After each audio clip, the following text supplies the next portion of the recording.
Hi guys, titis tayo ng UPS guys. Ayun, ready na yung UPS natin. Naka-on na yung mga switch, yung 8A, tsaka yung dito sa gilid guys, naka-on na rin, no? Ayan, so off na natin guys para matis na natin yung UPS natin. Yan, ito yung breaker, off. Dapat tatakbo siya guys. Ayan, naka-off na yung supply. Yan, yun, okay, buhay na siya guys. Yan, complete safety.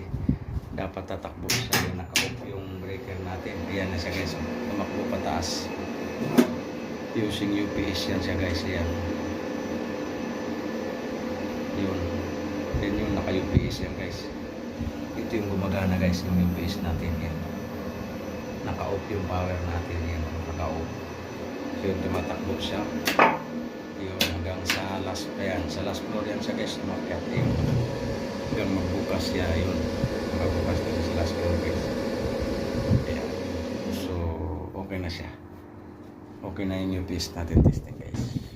Okay guys, yun, success na yung UPS testing natin guys. Off na natin uli, on na natin uli yung supply. Yun, success na yung UPS natin guys. On na natin yung supply.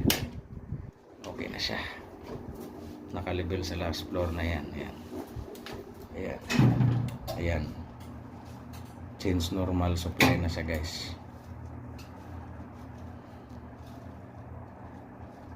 Ayan, naka-change normal na siya guys. Yan na yung supply niya, okay na siya guys. Ayan, yun, naka-on na yung breaker natin, okay na siya.